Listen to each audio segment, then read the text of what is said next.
we'll be starting with next chapter, work energy power. तो heading दो work energy power. अब देखो physics के अकॉर्डिंगली हम वर्क को कैसे डिफाइन करते हैं. Work is said to be done by force when force produces a displacement in a body on which it acts in any direction except direction perpendicular to the force. तो ये जो work done है physics के accordingly work done है, ये क्या है? ये प्रोडक्ट है किसका? Component of force into displacement. पर कौन सा कंपोनेंट ऑफ फोर्स? वो कंपोनेंट ऑफ फोर्स जो डिस्प्लेसमेंट के अलॉन्ग. तो हमारे पास अगर मैं एक गिवन बॉडी लेता हूं और ये जो गिवन बॉडी है, मैं इस गिवन बॉडी के ऊपर एक फोर्स अप्लाई करता हूं एंड मैं क्या नोटिस करता हूं कि बॉडी जो है वो फोर्स के एप्लीकेशन के साथ आगे मूव कर रही है. और जब वो बॉडी मूव कर रही है तो बॉडी के अंदर लेट अस से ये डिस्प्लेसमेंट है, इनिशियल एंड फाइनल पोजीशन का जो शॉर्टेस्ट पाथ. तो ये बॉडी का लेट अस से डिस्प्लेसमेंट है एंड आपकी कंटिन्यूअस फोर्स बॉडी पे लगती जा रही है. मतलब ये है कि आप force, body is under the force और बॉडी फोर्स के अंडर क्या कर रही है? मूव कर रही है. कंटिन्यूअसली फोर्स लग रही है और बॉडी फोर्स के अंडर क्या कर रही है? मूव कर रही है. तो जब कंटिन्यूअसली बॉडी पे फोर्स लग रही है, बॉडी उस फोर्स के अंडर मूव कर रही है, तो अकॉर्डिंग टू फिजिक्स हम कहते हैं कि बॉडी पे वर्क हो रहा है और वो जो वर्क है वो किसके इक्वल है? तो जो वर्क है that is equal to the product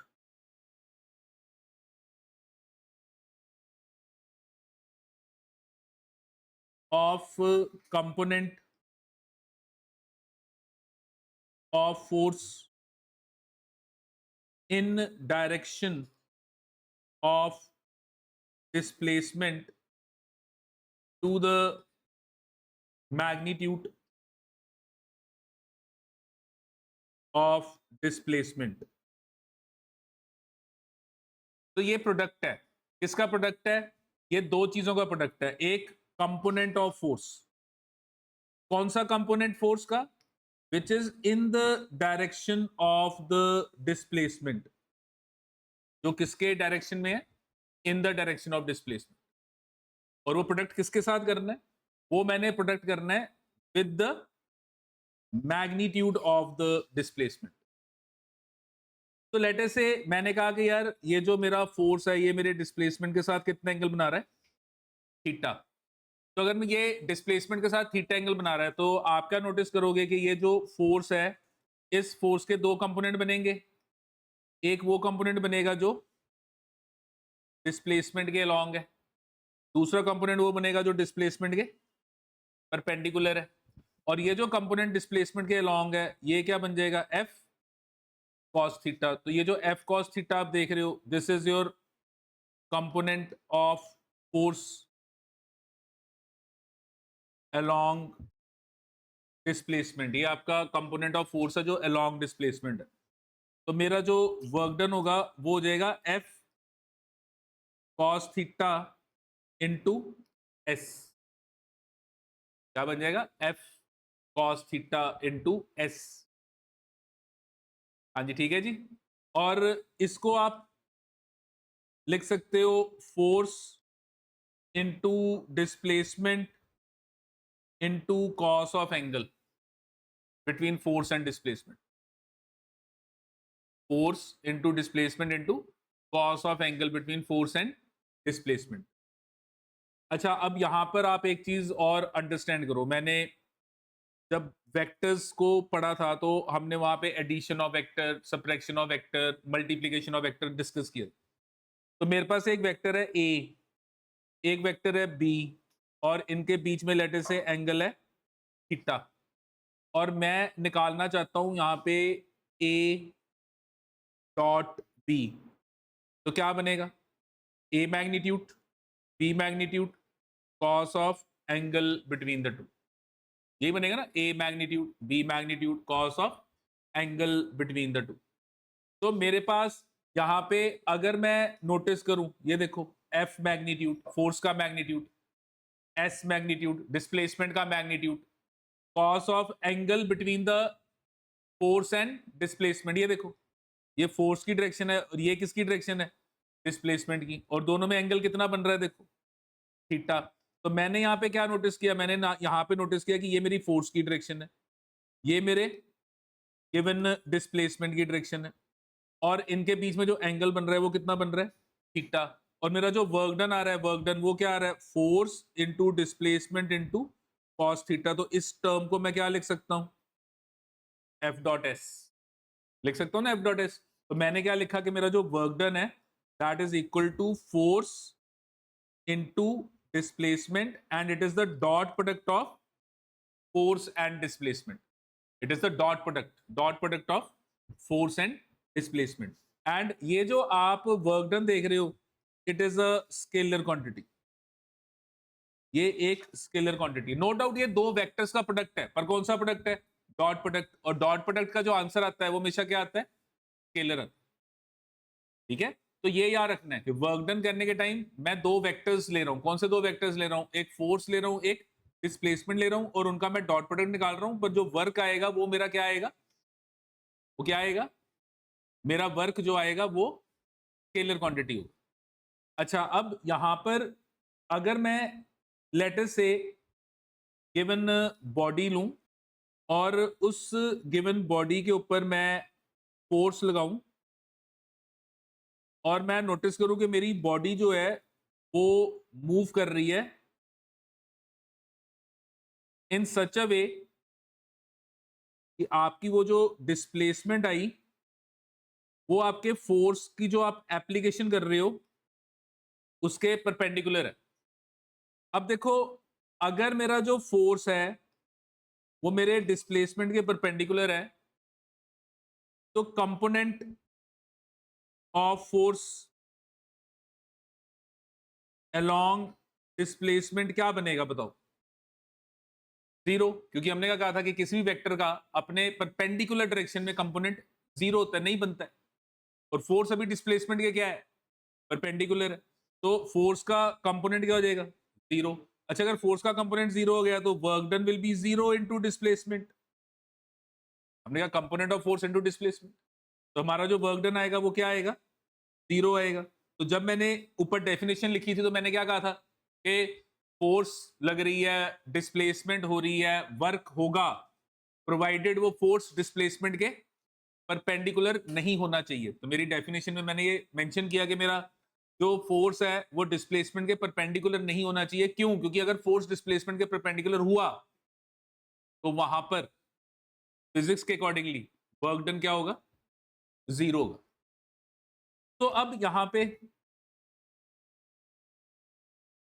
अगर मैं वर्क डन का फॉर्मूला मैथमेटिकली नोटिस करूं तो वो एफ डॉट एस बन रहा है, F into S cos theta बन रहा है। और ये जो आप थीटा देख रहे हो, this is your angle between your force and displacement. तो मैं यहाँ पे जब इस एंगल को स्टडी कर रहा हूं, एक केस आएगा कि मेरा जो एंगल है वो less than equal to zero, वो मेरा जो एंगल है वो ग्रेटर देन और equal to zero and less than 90 है। तो यहां पर मैंने बॉडी के ऊपर फोर्स लगाई, और वो जो मेरी फोर्स है और लेटर से बॉडी के अंदर जो डिस्प्लेसमेंट आ रही है वो दोनों सेम डायरेक्शन में है, या फिर मेरी जो फोर्स मैं लगा रहा हूं उसका जो एंगल बन रहा है वो 90 से कम है। तो इस केस में मैं क्या नोटिस करूंगा कि मेरा जो कॉस थीटा आएगा उसकी वैल्यू क्या होगी, पॉजिटिव। तो मेरा वर्क डन जो आएगा वो भी क्या आएगा, पॉजिटिव। मेरा वर्क डन पॉजिटिव कब होगा, जब मेरी फोर्स और मेरी डिस्प्लेसमेंट के बीच में एंगल या तो जीरो है या जीरो से ऊपर और 90 से कम है। एंड अगर मैंने यहाँ पे ऑब्जर्व किया कि मेरा वो जो एंगल है वो एंगल लेट से 90 से ऊपर है और 180 से कम है या 180 के इक्वल है, मींस कि मैंने जो फोर्स लगाई या तो ये डिस्प्लेसमेंट के ऑपोजिट लगाई, तो ये वाला एंगल कितना बन रहा है देखो 180। तो आप क्या नोटिस कर रहे हो कि ये जो आपका एंगल देखो ये वाला एंगल, ये एंगल कितना बन रहा है 180। या फिर आपने जो फोर्स लगाई वो ऐसे लगाई, तो ये जो एंगल बन रहा है ये 90 से क्या है ज्यादा है। तो इस केस में अगर आप कॉस ऑफ थीटा निकालोगे तो वो क्या आएगा नेगेटिव, क्योंकि कॉस ऑफ सेकंड क्वाड्रेंट में नेगेटिव। और फिर इस केस में आपका जो वर्क डन आएगा वो भी क्या हो जाएगा नेगेटिव। तो हम क्या नोटिस करेंगे, वर्क स्केलर क्वांटिटी है पर वर्क डन पॉजिटिव हो सकता है, वर्क डन नेगेटिव हो सकता है, वर्क डन पॉजिटिव हो सकता है, वर्क डन नेगेटिव हो सकता है। एंड अगर इन केस मैं यहाँ पे ये मान के चलूं कि मेरा जो गिवन थीटा है वो है ही 90 के इक्वल, तो फिर इस केस में आपकी जो फोर्स है और डिस्प्लेसमेंट है वो परपेंडिकुलर है। तो फिर कॉस थीटा का मतलब हो गया कॉस 90, वो क्या हो जाएगा जीरो। तो आपका वर्क डन जो है उस केस में क्या आएगा जीरो है। तो मेरा वर्क डन पॉजिटिव हो सकता है, नेगेटिव हो सकता है, जीरो हो सकता है।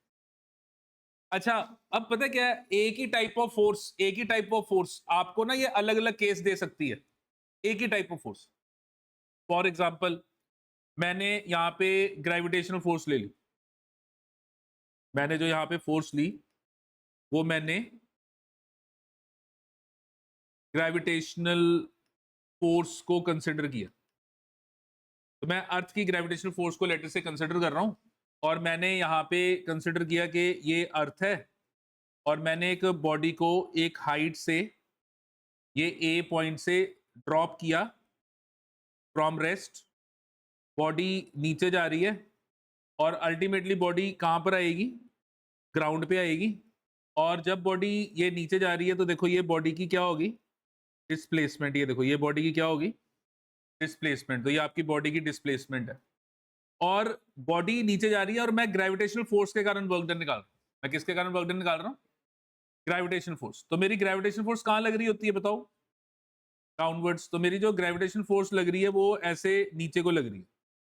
तो यहाँ पे देखो दोनों में आपका एंगल कितना बन रहा है जीरो। तो यहाँ पे जब मैं वर्क डन निकालूंगा work done by gravitational force, इस केस में वो क्या आएगा मेरा पॉजिटिव आएगा। तो मेरा work done by gravitational force इस केस में, कौन से केस में, when the body is falling freely towards the earth, earth की तरफ बॉडी जा रही है, ये नीचे को बॉडी जा रही है, बॉडी नीचे को फॉल कर रही है, तो मेरा वर्क डन क्या आ गया पॉजिटिव आ गया। अच्छा, अब यहाँ पे अगर मैं कंसिडर करूं कि मेरी जो गिवन बॉडी है ये ग्राउंड पे थी और मैंने इस बॉडी को ऐसे ऊपर की तरफ विद सर्टेन वेलोसिटी थ्रो किया और ये बॉडी अब ऊपर को जा रही है और ये बॉडी ऊपर को जाके एक सर्टेन हाइट पे आई। तो अब ये बॉडी मैंने ए पॉइंट से लेके बी पॉइंट तक इसको मैंने ऊपर की तरफ थ्रो किया। तो आप क्या नोटिस कर रहे हो कि अब बॉडी की जो डिस्प्लेसमेंट है वो किधर को हो रही है, हाँ जी बोलो किधर को हो रही है अपवर्ड्स। तो अब बॉडी की जो डिस्प्लेसमेंट आप नोटिस कर रहे हो वो डिस्प्लेसमेंट हो रही है अपवर्ड्स, तो डिस्प्लेसमेंट अपवर्ड्स। और ग्रेविटेशनल फोर्स कहाँ लग रही है, तो ग्रेविटेशनल फोर्स अगर मैं नोटिस करूं तो मेरी ग्रेविटेशनल फोर्स तो ऑब्वियसली वो नीचे लगेगी ना towards the centre of the earth.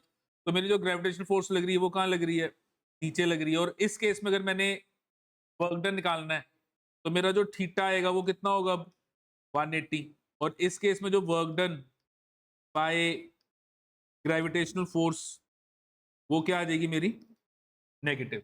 तो देखो ग्रेविटेशनल फोर्स के एक केस में वर्क डन पॉजिटिव आ रहा है, ग्रेविटेशन फोर्स के दूसरे केस में वर्क डन नेगेटिव आ रहा है। पॉजिटिव कब आ रहा है जब बॉडी अर्थ के सरफेस की तरफ आ रही है, नेगेटिव कब आ रहा है जब बॉडी अर्थ के सरफेस से दूर जा रही है। काम ग्रेविटी कर रही है पर ग्रेविटेशन फोर्स का वर्क एक केस में पॉजिटिव है दूसरे केस में नेगेटिव है। अच्छा, अब एक और चीज देखते हैं। अब मेरे पास लेटे से ये अर्थ है और ये अर्थ के अराउंड ये मून जो है वो घूम रहा है।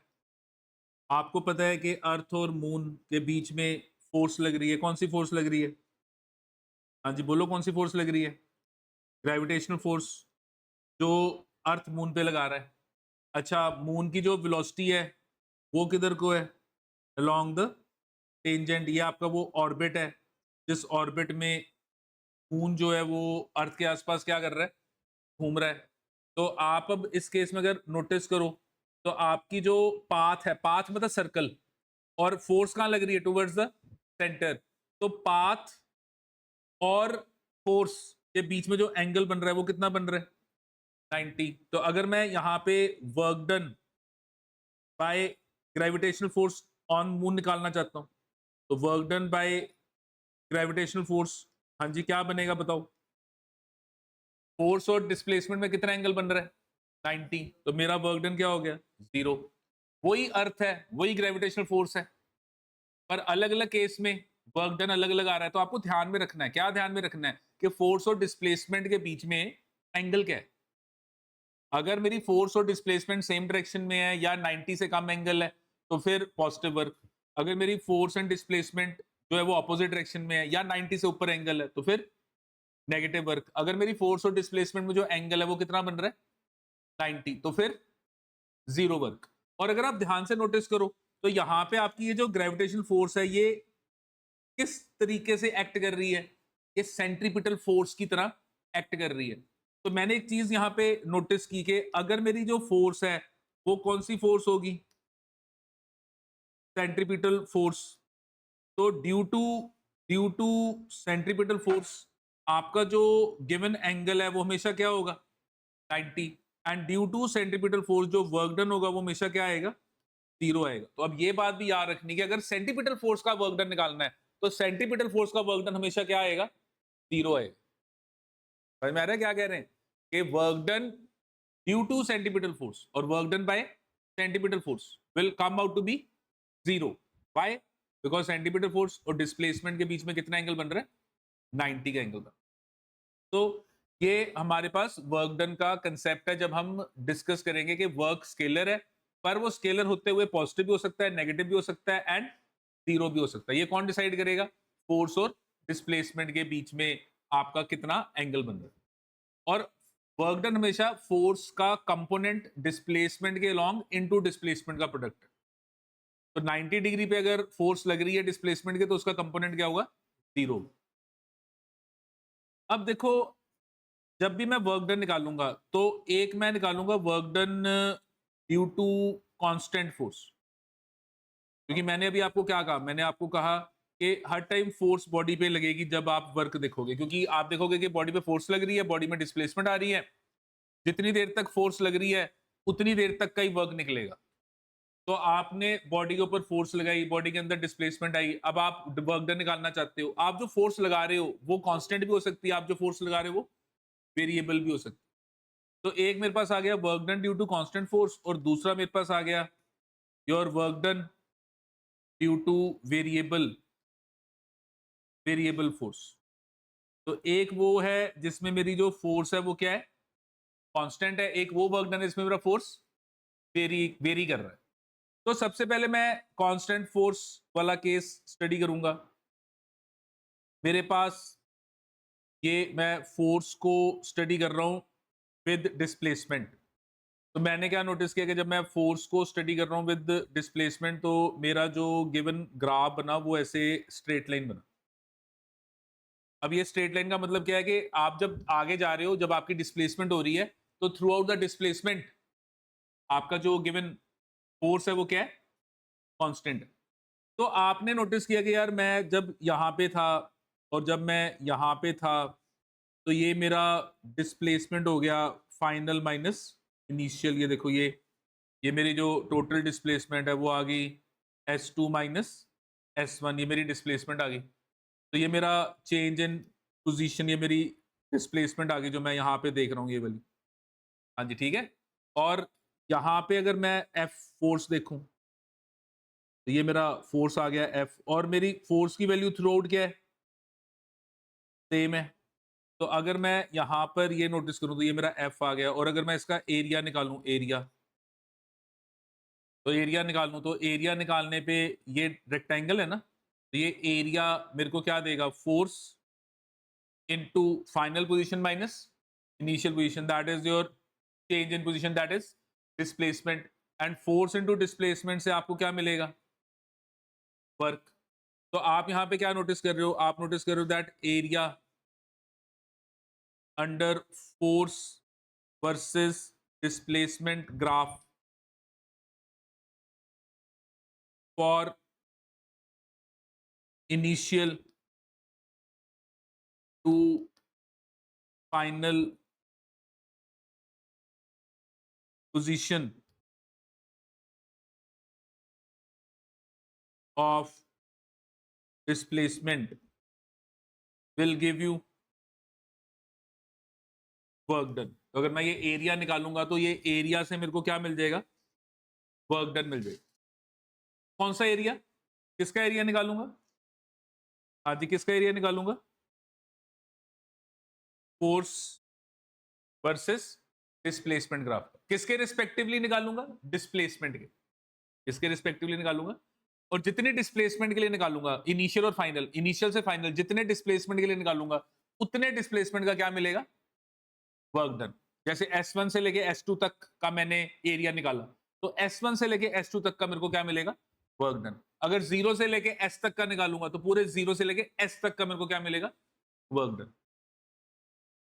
और इस केस में अगर मैंने मैथमेटिकली सॉल्व करना है तो मेरा जो फॉर्मूला लगेगा वो लगेगा F.S, जो भी पीछे हमने लिखा हुआ है। ये जो मैंने पीछे लिखा है ये सिर्फ तभी लगेगा अगर आपकी फोर्स जो है वो क्या है? कांस्टेंट है। अगर मेरी फोर्स कांस्टेंट, क्यों? देखो, अगर मेरी फोर्स बदल रही है तो ये जो डिस्प्लेसमेंट है, सपोज मैंने 5 मीटर मूव किया और 5 मीटर में मेरी फोर्स कभी 1 न्यूटन थी, कभी 3 न्यूटन थी, कभी 2 न्यूटन है, कभी 2.5 न्यूटन। प्रॉब्लम आएगी कि फिर पूरे 5 मीटर में मैं फोर्स लूंगा क्या? क्योंकि पूरे 5 मीटर में मैं कभी 1 न्यूटन से, कभी 5 न्यूटन से, कभी 3 न्यूटन से, कभी 2.5 न्यूटन से मैं क्या कर रहा हूं? डिस्प्लेस हो रहा हूं। तो हर वक्त मेरी फोर्स की वैल्यू सेम नहीं है, तो वो पूरी डिस्प्लेसमेंट में एक फोर्स तो लगी ही नहीं। तो अगर पूरी डिस्प्लेसमेंट में एक फोर्स तो लगी नहीं तो कौन सी फोर्स को डिस्प्लेसमेंट से मल्टीप्लाई कर दिया? तो कौन सी फोर्स को मल्टीप्लाई कर दिया?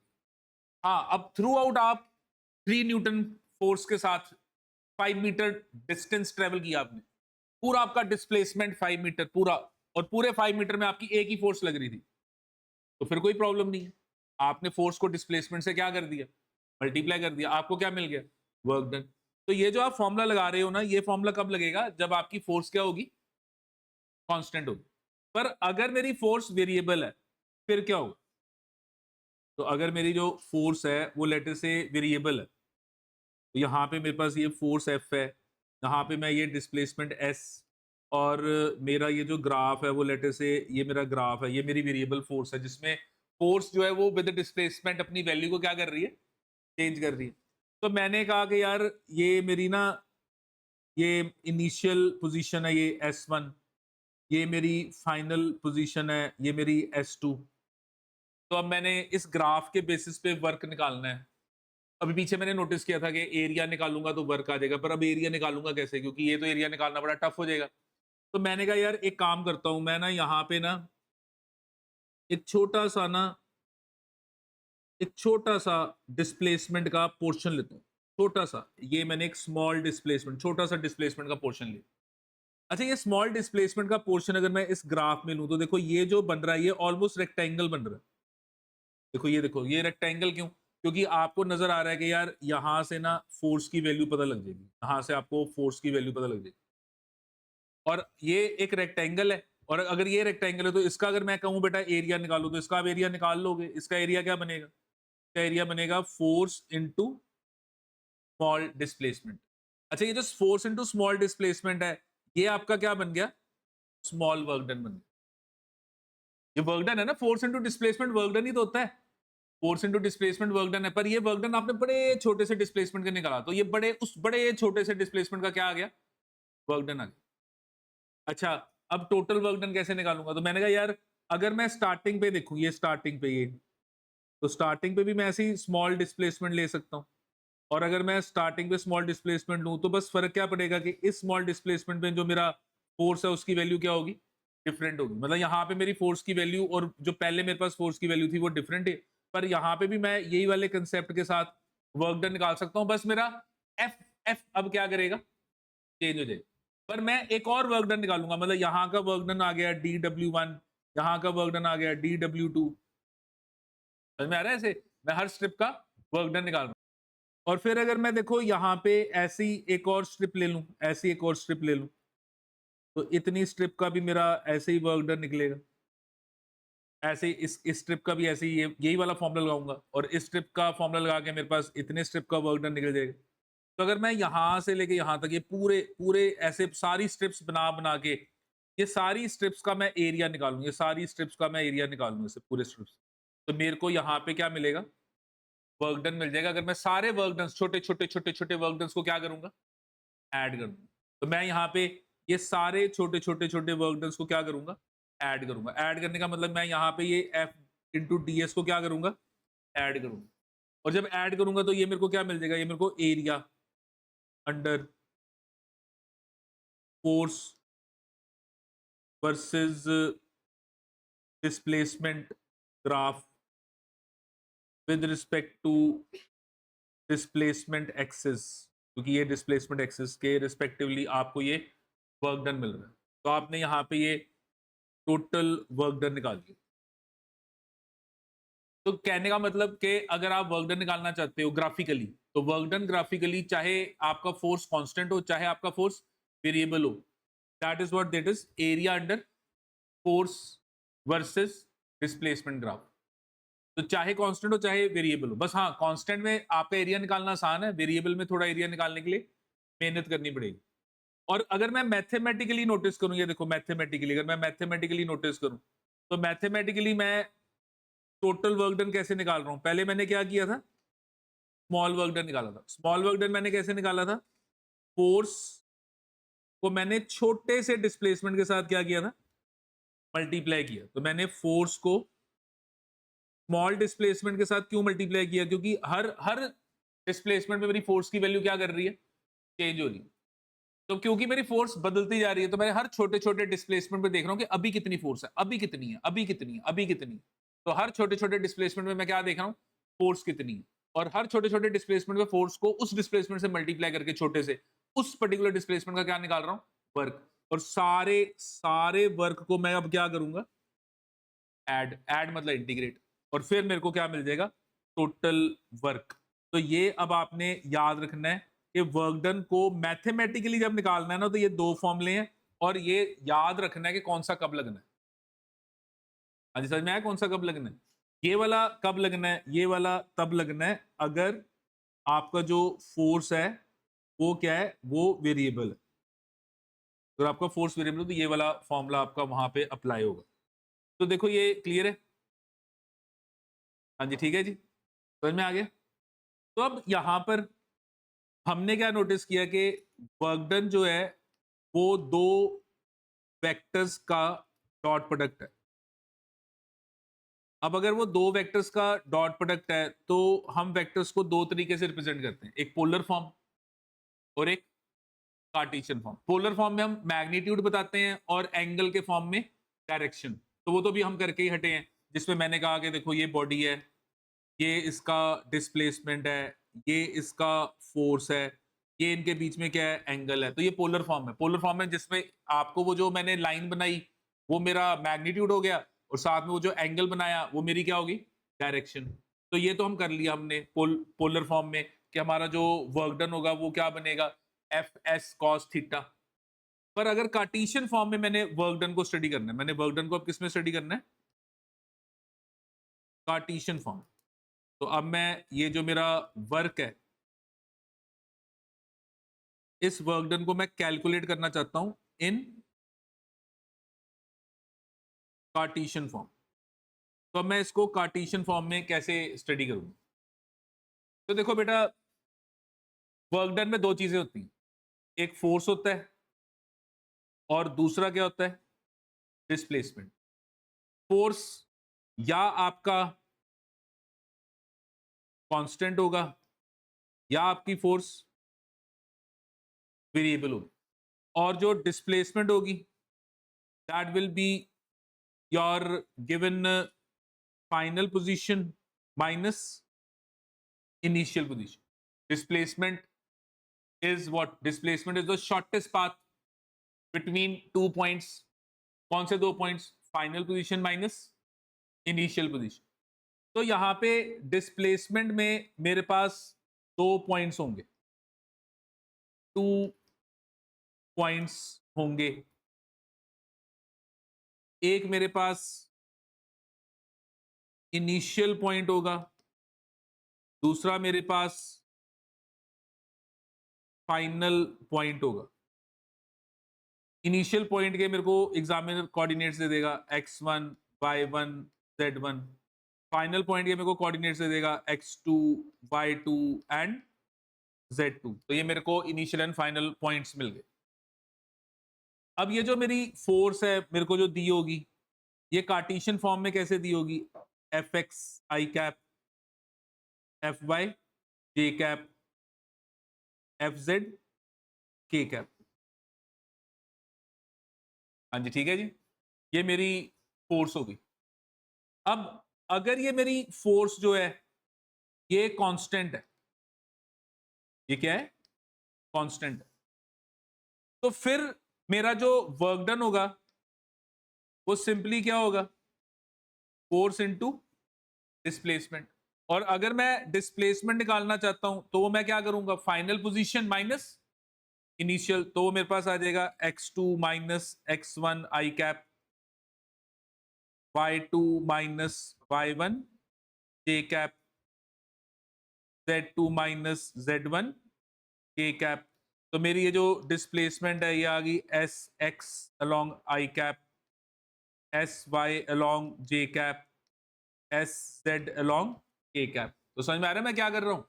एस एक्स मतलब हो गया मेरी displacement along X axis, S Y हो गया मेरी displacement along Y axis, S Z हो गया मेरी डिस्प्लेसमेंट अलोंग जेड एक्सिस. इसके लिए मैंने कुछ नहीं किया, मैंने बस एक फाइनल पॉइंट ले लिया और एक इनिशियल पॉइंट ले लिया, सीधा उन दोनों को माइनस किया, मेरे को क्या मिल गई? डिस्प्लेसमेंट. और अगर मैंने वर्क डन निकालना है तो अब मैं क्या करूंगा? Dot product.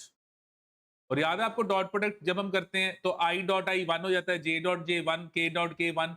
तो जब मैं इनका डॉट प्रोडक्ट इसको इसके साथ डॉट प्रोडक्ट करूंगा तो मेरा जो डॉट प्रोडक्ट होगा वो क्या हो जाएगा? F X into displacement along X plus F Y into displacement along Y plus F Z into displacement along Z. और ये मेरा गिवन वर्क डन का आंसर आ गया कि मैंने सीधा फोर्स को डिस्प्लेसमेंट के साथ मल्टीप्लाई पर एक्स एक्सिस की फोर्स को एक्स डिस्प्लेसमेंट के साथ मल्टीप्लाई किया, वाई एक्सिस की फोर्स को वाई डिस्प्लेसमेंट, जेड एक्सिस की फोर्स को जेड, और उनको ऐड कर दिया. ऐड करके मेरे को क्या मिल गया? वर्क डन मिल गया. अगर मेरा जो गिवन फोर्स है वो लेट अस से वेरिएबल है, तो वेरिएबल फोर्स में हमने क्या कहा था? हमने कहा था कि भाई वर्क डन ऐसे नहीं निकलेगा. वर्क डन कैसे निकलेगा? पहले स्मॉल वर्क डन निकालेंगे. स्मॉल वर्क डन कैसे निकालेंगे? स्मॉल वर्क डन निकालेंगे हम एफ डॉट ds करके, और फिर उसको हम क्या करेंगे? इंटीग्रेट. हाँ जी, समझ में आ रहा है क्या कह रहे हैं? तो फिर अब इसमें पहले तो ds डिफाइन होगा. तो मैं ds को यहां पे कैसे डिफाइन करूंगा? तो ds मेरी स्मॉल डिस्प्लेसमेंट है. तो स्मॉल डिस्प्लेसमेंट, तो एक आ गया small displacement along X axis, फिर small displacement along Y axis, फिर क्या आ गया? Small displacement along Z axis. तो small displacement along Z axis. तो ये मेरा गिवन स्मॉल डिस्प्लेसमेंट आ गया. हाँ जी, समझ में आ रहा है मैं क्या कर रहा हूँ? और फिर मेरा जो वर्क डन होगा उसका फॉर्मूला क्या है? ये स्मॉल वर्क डन का इंटीग्रल. तो जब मैं इसको देखो इंटीग्रेट करूंगा, ये देखो एफ और ये मल्टीप्लाई होंगे ds, तो यहां पे भी वही होगा, आई और आई मल्टीप्लाई होगा. पर जब आई और आई मल्टीप्लाई होगा तो ये क्या बनेगा? F X into D X plus F Y into D Y plus F Z into D Z. और ये जो पूरी की पूरी टर्म आएगी इसको इंटीग्रेट करना है. पर इंटीग्रेशन की लिमिट्स होंगी. लिमिट्स क्या होंगी? आप यहां पे जो लिमिट पुट करोगे एक्स वाई जेड की लिमिट पुट करोगे, तो इनिशियल आपकी वैल्यू क्या है? x1 y1 and z1. तो देखो आपको एग्जामिनर ना एक इनिशियल पॉइंट देगा, फाइनल पॉइंट देगा, पर दोनों को यूज करने का तरीका डिफरेंट है. पहले में आपने जब कांस्टेंट फोर्स थी तो सीधा x2 और x1 को सीधा माइनस कर दिया था. अब नहीं कर पाओगे, सीधा नहीं माइनस कर सकते. सीधा तब कर सकते थे जब फोर्स क्या थी? कांस्टेंट थी। अब तो इंटीग्रेशन का एक लोअर लिमिट बनेगा इनिशियल पॉइंट, और इंटीग्रेशन का एक आपका अपर लिमिट बनेगा फाइनल पॉइंट। तो समझ में आ रहा है मैंने क्या किया है? तो ये अप्रोच का ध्यान रखना है। इसके लिए आपको ध्यान रखना है कि मेरी फोर्स क्या है, वेरिएबल है या मेरी फोर्स कांस्टेंट है, what type of force I am dealing with. तो मेरे पास यहाँ पे जब मैं इसको देखो इंटीग्रेट अब कर रहा हूं, तो मेरा ये जो वर्क डन आएगा ना यहाँ पे, इसमें अब आपने थोड़ा ध्यान रखना है कि ये जो x की लिमिट है वो dx के लिए है, y की लिमिट जो है वो dy के लिए है, और z की जो लिमिट है वो dz के लिए। तो आप यहाँ पे क्या लिखोगे, fx into D X integral x1 to x2 plus fy into dy integral from y1 to y2 plus fz into dz integral from z1 to z2। तो ये हमारे गिवन वर्क डन का रिजल्ट आएगा, ये हमारा वर्क डन का answer आएगा। तो ये मेरे दो तरीके से मैंने वर्क डन निकाला, एक मैंने वर्क डन निकाला फॉर कांस्टेंट फोर्स, दूसरा मैंने वर्क डन निकाला फॉर वेरिएबल फोर्स। तो समझ में आ रहा है हम क्या कर रहे हैं? तो वर्क डन आप ना पोलर फॉर्म में निकाल सकते हो, वर्क डन आप कार्टेशियन फॉर्म में निकाल सकते हो, वर्क डन आप एरिया के हेल्प से निकाल सकते हो, क्योंकि अभी मैंने पीछे एरिया भी किया था, फोर्स एंड डिस्प्लेसमेंट का एरिया निकालूंगा तो क्या मिलेगा मेरे को, वर्क डन मिलेगा। हाँ जी, क्लियर है ये? अब हम देखते हैं कि वर्क जब कैलकुलेट करेंगे तो उसकी यूनिट्स क्या होंगी।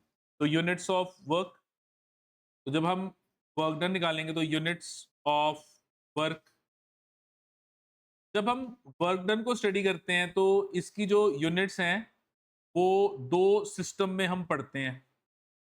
एक हमारा एब्सोल्यूट सिस्टम है, ये कहीं पे भी चल जाओ हर जगह वैलिड रहेगा। दूसरा हमारा ग्रेविटेशनल सिस्टम है, और ये जो ग्रेविटेशनल सिस्टम है ये हम वो जो गिवन प्लैनेट है उसकी ग्रेविटेशनल फोर्सेस के बेसिस पे डिफाइन करते हैं। जैसे हम अर्थ पे हैं तो हम की ग्रेविटेशनल फोर्स के बेसिस पे, ग्रेविटेशनल फोर्स मतलब जो एक्सेलरेशन ड्यू टू ग्रेविटी आ रही है उसके बेसिस पे डिफाइन करेंगे। और यहाँ पे जो आपकी एक्सेलरेशन ड्यू टू ग्रेविटी है उसकी वैल्यू 9.8 मीटर पर सेकंड स्क्वायर या 10 मीटर पर सेकंड स्क्वायर के बेसिस पे डिफाइन होगी। और अगर आप इसको लेट से लिखना चाहते हो in terms of your centimetre, तो ये 980 सेंटीमीटर पर सेकंड स्क्वायर या 1000 सेंटीमीटर पर सेकंड स्क्वायर हो गया। क्योंकि मैंने मीटर को सेंटीमीटर में कन्वर्ट करना है तो 100 से मल्टीप्लाई करूंगा। तो आपने बस ये ध्यान रखना है कि आप जी को 9.8 ले रहे हो या 10 ले रहे हो। तो ये जो आपकी ग्रेविटेशनल यूनिट्स हैं वो ये जी के बेसिस पे डिफाइन होती हैं।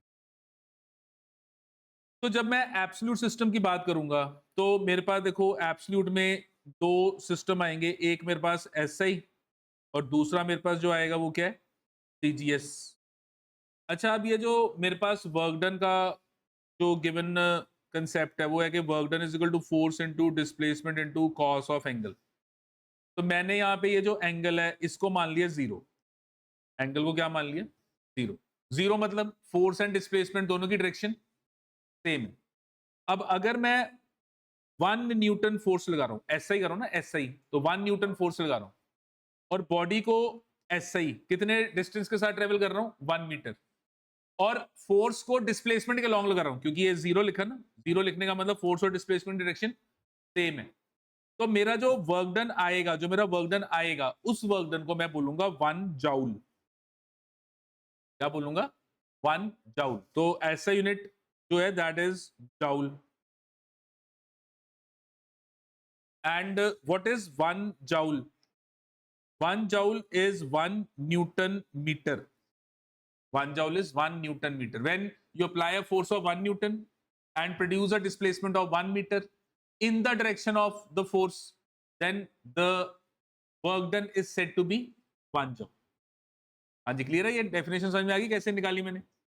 ऐसे ही अगर अब मैं सीजीएस की बात करूं तो सीजीएस में मैं अब क्या करूंगा, सीजीएस में मैं अपना जो फोर्स है इसको अब मैं क्या कर दूंगा, 1 टाइम, और जो मेरा डिस्टेंस ट्रेवल है उसको क्या कर दूंगा, 1 सेंटीमीटर, और डायरेक्शन अभी वही रखूंगा सेम।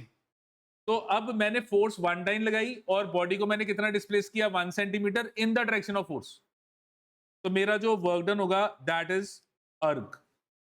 तो इसको फिर हम क्या कहेंगे, अर्क। एंड व्हाट इज 1 अर्क? It is 1 dyne centimetre. समझ में आ रहा है क्या कह रहे?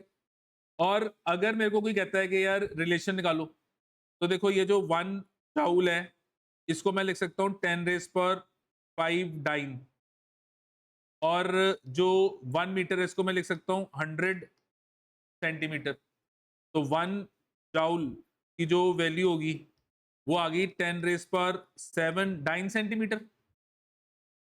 डाइन सेंटीमीटर इज अर्ग। तो मेरे पास ये रिलेशन आ गया बिटवीन योर जाउल एंड अर्ग। तो ये आपका रिलेशन आ गया। हाँ जी, ठीक है जी। अच्छा, अब क्वेश्चन आ गया कि ग्रेविटेशनल सिस्टम में डिफाइन करना है। तो ग्रेविटेशनल सिस्टम में मैंने क्या कहा कि मैं जब भी डिफाइन करूंगा तो मैं किसकी हेल्प लूंगा, एक्सेलरेशन ड्यू टू ग्रेविटी। तो यहां पर मैं जो फोर्स को अब लूंगा यहां पर इन एसआई, इसको भी मैं दो तरीके से स्टडी करूंगा। एक मैं इसको एसआई सिस्टम में लूंगा, दूसरा मैं इसको सीजीएस सिस्टम में लूंगा। तो मैं इसको भी दो तरीके से स्टडी करूंगा। अब एसआई में जब आप ग्रेविटेशनल सिस्टम की बात करते हो तो आपने पीछे लॉज ऑफ मोशन में किया था कि जब आप फोर्स को ग्रेविटेशनल सिस्टम में लोगे तो in SI it is kilogram force. It is what, this is 1 kgf। और डिस्प्लेसमेंट आप कितनी कर रहे हो, दैट इज 1 सेंटीमीटर। तो उस केस में आपकी ये जो यूनिट आएगी इसको हम कहेंगे किलोग्राम मीटर। इसको क्या कहेंगे, किलोग्राम मीटर। तो 1 kilogram metre is 1 kgf into metre. It is 1 kgf into metre. और हमने स्टडी किया हुआ है कि 1 kgf इज 9.8 न्यूटन। अगर आप जी को कितना ले रहे हो, 9.8 मीटर पर सेकेंड स्क्वायर, और it is equal to 10 newton अगर आप जी को कितना ले रहे हो, 10 मीटर पर सेकेंड स्क्वायर। तो आपका जो 1 किलोग्राम मीटर है वो हो जाएगा 10, ये 1 kgf को मैंने क्या लिख दिया, 10 न्यूटन मीटर। तो अगर 10 newton metre, what is newton metre, 1 joule. तो 10 न्यूटन मीटर इज 1 जाउल। तो ये आंसर कितना आ गया, 10 जाउल। और आप इसको लिख सकते हो कि ये जो आपकी वैल्यू है ऐसे भी लिख सकते हो कि 1 kgm is equal to 9.8 joule. ये डिपेंड करेगा कि आप वो जो जी है वो क्या ले रहे हो, डिपेंडिंग ऑन आपने जी क्या लिया। अगर 9.8 लिया तो 9.8 जाउल, अगर आपने 10 लिया तो 10 जाउल। ठीक है। अच्छा, ऐसे ही अगर अब मैं सीजीएस में अगर ग्रेविटेशनल यूनिट को डिफाइन करूं, तो अब मैं जो गिवन फोर्स लूंगा उसको किस में लूंगा, ग्राम फोर्स। एंड मेरा जो डिस्टेंस होगा, डिस्टेंस उसको मैं किस में लूंगा, ग्राम फोर्स। और डिस्टेंस को किस में लूंगा, सेंटीमीटर। तो डिस्टेंस को मैंने किस में लिया, सेंटीमीटर। तो अगर मैंने डिस्टेंस को सेंटीमीटर में लिया तो मेरे पास ये जो गिवन यूनिट बनेगी इसको हम कहेंगे ग्राम सेंटीमीटर। तो इसको हम कहेंगे gram centimetre. And what is 1 gram centimetre, 1 gram centimetre क्या बनेगा, that is 1 gram force into 1 centimetre. तो ये हो गया 1 ग्राम फोर्स इंटू 1 सेंटीमीटर। और अगर मैं अब इसको कन्वर्ट करना चाहता हूं तो 1 ग्राम फोर्स की वैल्यू होगी 980 9 सेंटीमीटर, या इसकी वैल्यू होगी 1000 9 सेंटीमीटर। ये डिपेंड करेगा कि आप जी की वैल्यू क्या ले रहे हो। तो आप क्या नोटिस करोगे कि 1 ग्राम सेंटीमीटर, ये जो 9 सेंटीमीटर होता है, ये आपका 1 ग्राम फोर्स, ये क्या हो गया 9 सेंटीमीटर। इसको हम क्या कहेंगे, अर्ग। ये देखो 1 9 सेंटीमीटर, इसको क्या कहेंगे, अर्ग। तो 1 ग्राम सेंटीमीटर इज 980 अर्ग, और इट इज इक्वल टू 1000 अर्ग, डिपेंडिंग आप जी की वैल्यू जो है वो क्या कंसिडर करें। तो depending on the value of G. अगर आपने जी को 10 मीटर पर सेकंड स्क्वायर लिया तो फिर ये 1000 अर्ग हो गया। अगर आपने इसको 9.8 मीटर पर सेकंड स्क्वायर माना तो फिर कितना हो जाएगा 980 अर्ग। पर ये याद रखना है कि अगर आपको कभी न्यूमेरिकल में ना ग्रेविटेशनल सिस्टम में यूनिट दी हुई है न्यूमेरिकल में क्वेश्चन में, आप उसको ना पहले एब्सोल्यूट में कन्वर्ट करो। आप कभी भी ना ग्रेविटेशनल सिस्टम को रख के क्वेश्चन नहीं सॉल्व करो। हमेशा आपको एग्जामिनर अगर पेपर में ग्रेविटेशनल सिस्टम में देगा ना यूनिट, तो आप पहले उसको किस में कन्वर्ट करोगे? एब्सोल्यूट। एब्सोल्यूट में कन्वर्ट करने के बाद फिर जैसे न्यूमेरिकल सॉल्व करते हो करो। ठीक है? तो हमने खुद ग्रेविटेशन में खुद नहीं कन्वर्ट करना, हमें तो अगर दिया होगा तो ग्रेविटेशन को कन्वर्ट करना है किसमें? एब्सोल्यूट में। और कैसे करना है ये समझ में आ गया? क्लियर है? अब नेक्स्ट हमारे पास आ गया power. Now what do you mean by power? Power is rate of doing work. Rate of doing work is known as power. And rate of doing work का मतलब होता है work done over time taken for that work. तो आपने कोई work किया और उस वर्क को कितने टाइम में किया? आपने कोई वर्क किया और उस वर्क को कितने टाइम में किया? That is your work done over time. मतलब जो मैं नीचे टाइम ले रहा हूं ना, ये वो टाइम ले रहा हूं जिसमें मैंने ऊपर वाला वर्क किया हुआ है। ऊपर वाला वर्क मैंने कितने टाइम में किया, तो that work done over time is known as what is known as power. देखो सिंपल बात, सपोज हमारे घर पे ऊपर छत पे पानी वाली टंकी है, हमने उसको भरना है, टैंक पूरा खाली है, हमने उसको भरना है। हमने एक मोटर लगाई, उस मोटर ने पानी को ऊपर की तरफ टैंक में भेजा थ्रू द पाइप, तो वो मोटर वर्क कर रही है। क्या वर्क कर रही है? पानी ऊपर टैंक में भेज रही है, और वो पूरा टैंक भरने में लेटर से 20 मिनट्स लगे। अब टैंक फिर खाली हो गया, हमने अब वो मोटर निकाल के एक न्यू मोटर लगाई, और वो जो मोटर न्यू लगाई उसने उस खाली टैंक को भरा इन 12 मिनट्स। तो देखो टैंक तो वही है, भरना मतलब आपने वर्क किया, और पूरा भरा तो वर्क डन दोनों में सेम किया। पर एक में भरने में कितना टाइम लगा? 20 मिनट। दूसरे में भरने में कितना टाइम लगा? 12 मिनट। क्या फर्क है? एक ने वर्क जल्दी किया है, दूसरे को वही वर्क करने में टाइम लगा है। क्या फर्क है? दोनों मोटर की पावर में फर्क है। जिसकी पावर, जिस मोटर की पावर ज्यादा होगी वो गिवन काम जल्दी करेगा। तो अगर मैं कहता हूं, मैं मार्केट में गया, कहता जी आ वाली जड़ी है 1000 वाट दी पावर वाली मोटर है, ए जड़ी है 500 वाट वाली पावर दी मोटर है, तो क्या फर्क है? वो कह रहा है ये 1000 वाट वाली पावर वाली मोटर है, ये 500 वाट वाली पावर वाली मोटर है। तो घर में जब मैं इन दोनों को लगाऊंगा तो मैं क्या नोटिस करूंगा कि 500 वाट वाली को ज्यादा टाइम लगेगा टैंकी भरने में, 1000 वाट वाली को भरने में टाइम कम लगेगा। दोनों के कॉस्ट में फर्क होगा ऑब्वियसली। मैंने डिसाइड करना है कि यार मेरे को क्या चाहिए।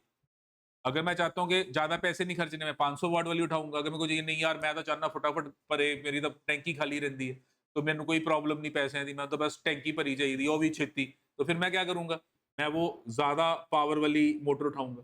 पर अगर मैं कॉस्ट इकोनॉमिक्स देख रहा हूँ कि नहीं यार कोई गल नहीं, तां की होया पकड़ा दिन चलना, थोड़ी देर तक यूज करना है, तो फिर ये आपको पता होना चाहिए कि पावर का क्या मतलब है। वो जो आपको कह रहा है कि 1000 वाट वाली मोटर है जी, 500 वाट वाली मोटर है, तो क्या फर्क है?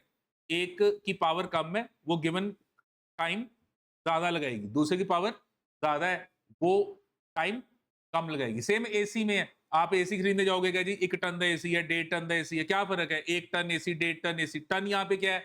1000, और वो 1 टन मतलब 1000 वॉट पावर, तो 1.5 टन मतलब 1500 वॉट पावर। एक एसी ने कमरे में से हीट निकालनी है, दूसरे ने भी कमरे में से ही हीट निकालनी है। जिसकी पावर कम होगी वो उतनी हीट निकालने को वो ज्यादा टाइम लेगा, जिसकी पावर ज्यादा होगी उतनी हीट निकालने को वो कम टाइम लेगा। तो जितना ज्यादा पावर वाला एसी होगा वो कमरे की कूलिंग उतनी जल्दी कर देगा। तो यहां पर जो आपकी पावर है वो क्या है? Work done in given time. समझ में आ रहा है? तो जिसकी पावर ज्यादा वो वर्क करेगा और गिवन वर्क को कम टाइम में करेगा। तो जब मैं एक पावर की बात करता हूं, पावर को कैपिटल पी से रिप्रेजेंट करते हैं, और हमारे पास दो पावर है, एक एवरेज पावर है और एक इंस्टेंटेनियस। तो एवरेज और इंस्टेंटेनियस ऑब्वियसली देखो नीचे टाइम इंटरवल है, तो अगर मैं नीचे जो टाइम इंटरवल है वो सफिशिएंटली लार्ज लेता हूं, sufficiently large time interval, well defined time interval, 5 minute लगे किसी काम को, पूरे 5 मिनट का वर्क डन, पूरे 5 मिनट का work done, total work done over total time taken. तो ये मेरा क्या हो गया? ये मेरा हो गया total work done in time delta T, ये टोटल वर्क डन हो गया इन टाइम डेल्टा टी। तो total work done over total time, ये मेरी क्या होगी, एवरेज पावर। और फिर मेरे पास एक आ गया इंस्टेंटेनियस, इंस्टेंटेनियस पावर। तो इंस्टेंटेनियस पावर जो होता है that is your time interval will be small. तो अगर टाइम इंटरवल स्मॉल होगा तो वर्क डन भी स्मॉल, तो small work done over time, तो that is what, that is your instantaneous power. हाँ जी, क्लियर है इंस्टेंटेनियस पावर, समझ में आ गया। तो हमारे पास ये जो गिवन रिलेशन है ये आ गया टीडीटी। और अभी आपने पीछे स्मॉल वर्क डन का फॉर्मूला किया था, that was force into displacement किया था ना पीछे। स्मॉल वर्क डन देखो हमने पीछे लिखा था, small work done is force into small displacement. अच्छा, अगर मैं इसको ध्यान से नोटिस करूं तो ये आ गया डिस्प्लेसमेंट ओवर टाइम। हाँ जी, what is displacement over time, that is velocity. तो ये जो मैं देख रहा हूं ये मेरी क्या बन गई, ये मेरी बन गई इंस्टेंटेनियस, इंस्टेंटेनियस वेलोसिटी। तो ये मेरे पास इंस्टेंटेनियस वेलोसिटी है। तो मेरे पास जो इंस्टेंटेनियस पावर है इसका दो फॉर्मूले बन गए इंस्टेंटेनियस पावर का। एक हो गया rate of doing work, work done over time, और दूसरा मेरे पास जो फॉर्मूला बन गया वो क्या बन गया, फोर्स इनटू वेलोसिटी का डॉट प्रोडक्ट। ये जो आप देख रहे हो ये आप क्या नोटिस कर रहे हो, ये इसका ये क्या है, दिस इज डॉट प्रोडक्ट।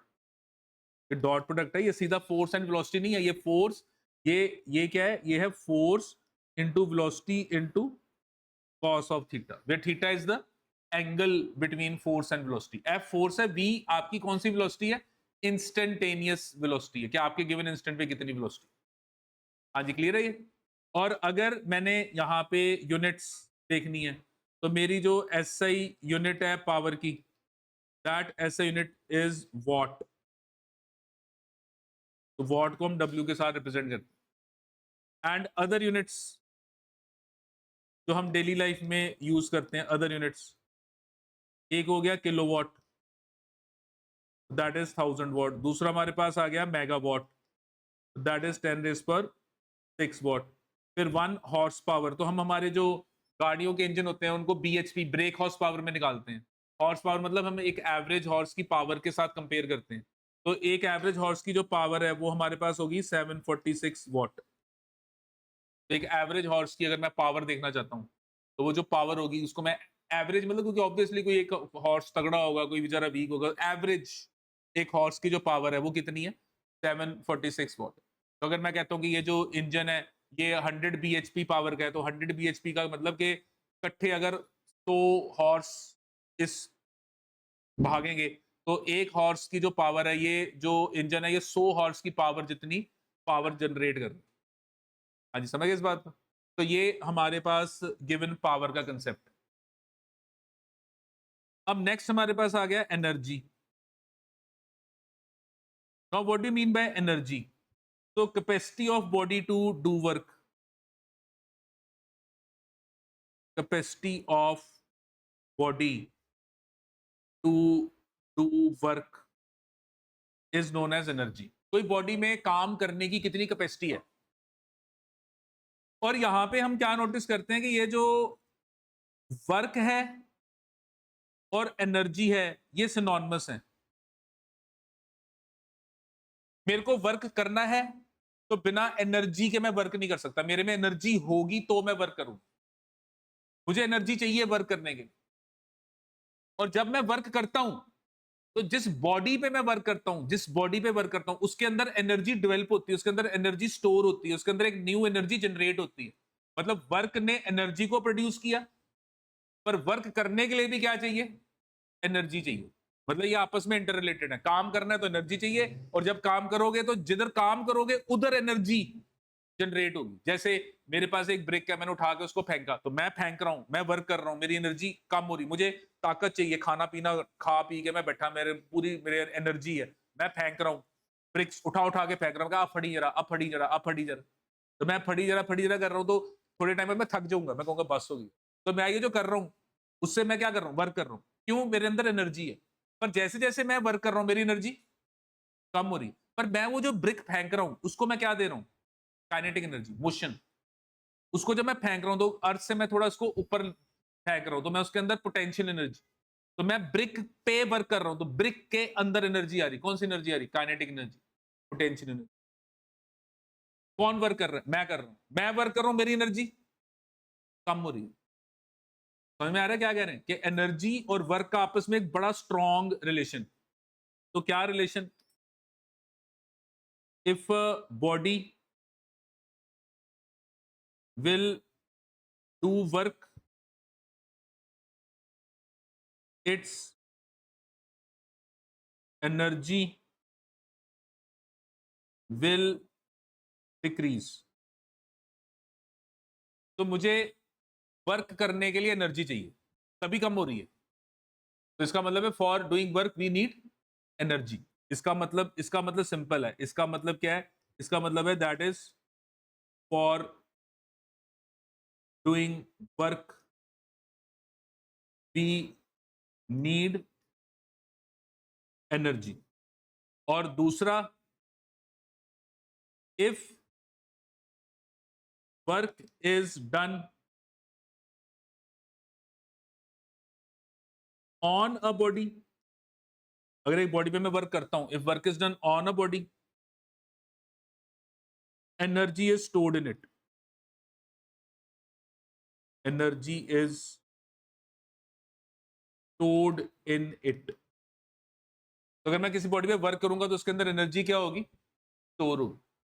तो इसके बेसिस पे मेरे पास एक प्रिंसिपल है जिसको मैं कहता हूं work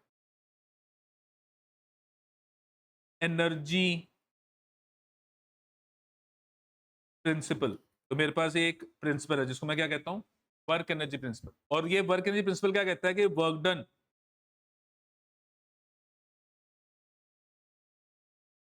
is equal to change in energy. तो प्रिंसिपल क्या कहता है? ये प्रिंसिपल कहता है work done is equal to change in energy. और एनर्जी ना एक टाइप की नहीं होती, अलग अलग टाइप की होती है। मोशन है तो काइनेटिक एनर्जी, पोजीशन बदल रही है तो पोटेंशियल एनर्जी, केमिकल प्रोसेस कर रहे हो तो केमिकल एनर्जी, न्यूक्लियस को छेड़ा वहां से एनर्जी आई तो न्यूक्लियर एनर्जी, टेम्परेचर को ऊपर नीचे कर रहे हो वहां पे जो एनर्जी चाहिए वो हीट एनर्जी, आप पोटेंशियल डिफरेंस के साथ खेल रहे हो तो करंट आ रहा है तो इलेक्ट्रिक एनर्जी।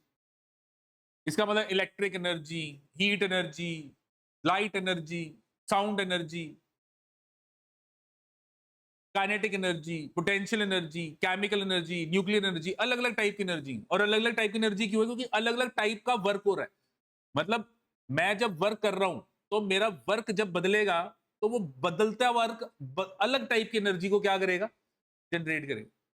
तो वर्क एनर्जी प्रिंसिपल कह रहा है work done is equal to change in energy. पर एक इंपॉर्टेंट बात यहां पे जो निकल के आएगी वो क्या है? वो ये है कि type of work done, type of work done will decide will decide the type of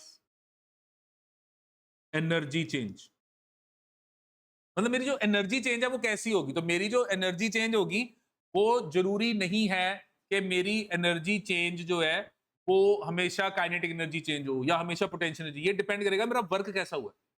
type of work will decide the type of energy change. और हमारे पास एनर्जी अलग अलग टाइप की है, लेकिन हमने ना जब ये +1 स्टार्ट किया था तो हमने कहा था हम स्टडी कर रहे हैं मैकेनिक्स। और फिर मैंने आपको कहा था कि मैकेनिक्स की ब्रांच हैं स्टैटिक्स, काइनेमेटिक्स, डायनेमिक्स। तो मैं कहा था स्टैटिक्स का मतलब हम बॉडी को स्टडी करते हैं रेस्ट। काइनेमेटिक्स पर हमने चैप्टर किया था जिसमें हमने कहा था हम मोशन को पढ़ते हैं बिना knowing the cause of motion. फिर हमने कहा था कि यार डायनेमिक्स में हम कॉज ऑफ मोशन पढ़ते हैं, फोर्स। तो अभी लॉज ऑफ मोशन में यही पढ़ के हटे हैं, अलग अलग टाइप की फोर्सेस को समझ के हटे हैं। पुलीज में क्या हो रहा है, स्ट्रिंग में क्या हो रहा है, स्प्रिंग में क्या हो रहा है, फ्रिक्शन क्या कर रही है, सर्कुलर मोशन में क्या हो रहा है, यही करके हटे हैं। तो हम मैकेनिक्स पढ़ रहे हैं और मैकेनिक्स के अंदर दो टाइप की एनर्जीज होती हैं, एक काइनेटिक एनर्जी और दूसरी जो है दैट इज पोटेंशियल एनर्जी। दो टाइप की एनर्जी होती है। तो कहने का मतलब वैसे तो बहुत सारी एनर्जीज हैं, हीट एनर्जी भी है, लाइट एनर्जी भी है, साउंड एनर्जी भी है, केमिकल एनर्जी भी है, पर मैं इस चैप्टर में जो सारी बातें करूंगा वो मैकेनिक्स के लेके बात करूंगा। तो मेरा जो फोकस होगा वो कौन सी एनर्जी पे फोकस होगा? काइनेटिक एनर्जी पे। और कौन सी एनर्जी पे फोकस होगा? पोटेंशियल एनर्जी पे। और इन दोनों एनर्जीज का जो सम होता है, इन दोनों एनर्जीज को अगर आप ऐड कर दो तो इन दोनों एनर्जीज को ऐड करने पे जो एनर्जी बनती है उसको हम कहते हैं मैकेनिकल एनर्जी। इसको क्या कहते हैं? Mechanical energy. तो what is mechanical energy? Mechanical energy is the sum of kinetic energy and potential energy. तो मैकेनिकल एनर्जी क्या है? क्या है mechanical energy? Sum of kinetic energy and potential energy. और मैंने क्या बोला? Type of work will decide the type of energy change. और मैंने दो टाइप ऑफ वर्क अब करने हैं ताकि दो टाइप ऑफ एनर्जी चेंज आए। अब दो टाइप ऑफ वर्क क्यों? क्योंकि दो टाइप ऑफ एनर्जी पढ़नी है। कौन सी? एक काइनेटिक एनर्जी और एक पोटेंशियल एनर्जी। तो ये नोट कर लो that if your work done is due to net force, आपका वर्क डन किसके कारण है? Net force. Then that work done will be equal to change in kinetic energy. वो वर्क डन किसके इक्वल होगा? Change in kinetic energy. और वैसे भी अगर आप थोड़ा सोच के देखो, नेट फोर्स क्या होता है? बोलो, नेट फोर्स क्या होता है? सारी फोर्सेस का रिजल्टेंट। करता क्या है नेट फोर्स? अगर कहीं पे नेट फोर्स आ जाए तो करता क्या है? एक्सेलरेशन प्रोड्यूस करता है। एक्सेलरेशन प्रोड्यूस होने से क्या होगा? वेलोसिटी चेंज होगी। वेलोसिटी चेंज होगी। काइनेटिक एनर्जी क्या होती है? Half M V square. वो एनर्जी जो काइनेटिक, जो किसके कारण आती? वेलोसिटी के कारण आती। काइनेटिक एनर्जी किसके कारण आती? मोशन के कारण। तो अगर नेट फोर्स आगी तो नेट फोर्स लगने से एक्सेलरेशन आएगी, एक्सेलरेशन आने से वेलोसिटी बदलेगी, वेलोसिटी बदलेगी मतलब काइनेटिक एनर्जी चेंज होगी। तो ये बात याद रखनी कि अगर कभी भी चेंज इन काइनेटिक एनर्जी हो रहा है, अगर काइनेटिक एनर्जी का चेंज हो रहा है तो वहां पर वो वर्क किसके कारण हो रहा है? फोर्स के कारण नहीं हो रहा, नेट फोर्स के कारण। फोर्स के कारण नहीं हो रहा, किसके कारण हो रहा है?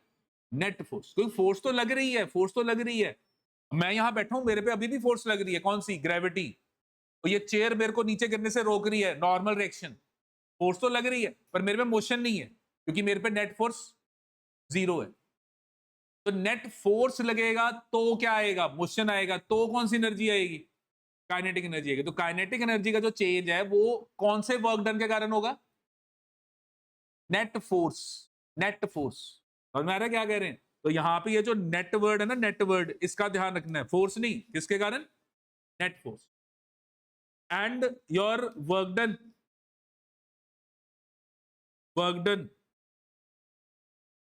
Due to change in position or configuration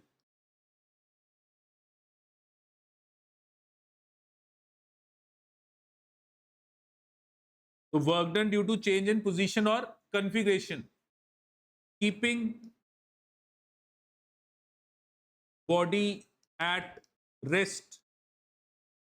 keeping body at rest का मतलब आपने बॉडी की पोजीशन बदल दी पर अभी भी बॉडी रेस्ट पे है। आपने बॉडी की कॉन्फ़िगरेशन बदल दी। कॉन्फ़िगरेशन मतलब आपके पास बॉडी एक गिवन अरेंजमेंट में थी, आपने उस अरेंजमेंट को चेंज किया, पर चेंज करने के बाद पहले भी बॉडी रेस्ट पे थी, अभी भी बॉडी रेस्ट पे है, बस आपने चेंज किया। जैसे एक बकेट है, पानी से भरी हुई बकेट है, मैंने उसको उठा के एक हाइट पे ले गया, पहले भी रेस्ट पे थी, हाइट पे ले गया, अभी भी रेस्ट पे है। तो काम तो करना पड़ा, पर वो काम जो किया उससे बकेट में एनर्जी आई, पर कौन सी एनर्जी आई? पोजीशन को चेंज करने वाली एनर्जी आई, और उस एनर्जी को मैं कहता हूं पोटेंशियल एनर्जी। तो ये क्या होगा? This will be equal to change in potential energy. तो ये आपका जो आएगा, ये क्या आएगा? Change in potential energy. तो आपने ये बात अंडरस्टैंड करनी है कि आपके पास दो टाइप का एनर्जी चेंज होगा, एक काइनेटिक एनर्जी और एक potential energy. Kinetic energy change कब आएगी? जब वर्क डन किसके कारण होगा? नेट फोर्स के कारण। एंड पोटेंशियल एनर्जी का चेंज कब आएगा? जब आप वर्क करोगे उन फोर्सेस के कारण जिनके कारण सिर्फ क्या चेंज हो रही है? पोजीशन, कॉन्फ़िगरेशन बदल रही है, पोजीशन बदल रही है, पर मोशन नहीं आ रहा, पर मोशन नहीं आ रहा। तो फिर वो आपकी पोटेंशियल एनर्जी। अब पोजीशन भी बदल रही है, मोशन भी आ रहा है, तो फिर क्या होगा? काइनेटिक एनर्जी भी बदलेगी, पोटेंशियल एनर्जी भी बदलेगी, तो टोटल कौन सी एनर्जी बदलेगी? Mechanical energy. कौन सी एनर्जी बदलेगी? Mechanical energy. वहां पे काइनेटिक भी बदल रही है, पोटेंशियल भी बदल रहा है, दोनों बदल रहे हैं, तो ओवरऑल जो एनर्जी बदल रही है वो क्या होगी? मैकेनिकल में चेंज आएगा। काइनेटिक एंड पोटेंशियल दोनों का सम विद टाइम क्या करेगा? चेंज करेगा। तो समझ में आ रहा है क्या कह रहे हैं? तो ये कुछ पॉइंट्स हैं जो आपने याद रखने हैं। तो ये आपका गिवन वर्क, एनर्जी और पावर की इंट्रोडक्शन ये क्या होते हैं। तो अब नेक्स्ट क्लास में हम इनके न्यूमेरिकल्स, कंसेप्चुअल क्वेश्चंस और कंसेप्ट समझेंगे कि यार मतलब डेली लाइफ में हम इनको कहाँ कहाँ यूज करते हैं। हाँ जी, क्लियर है?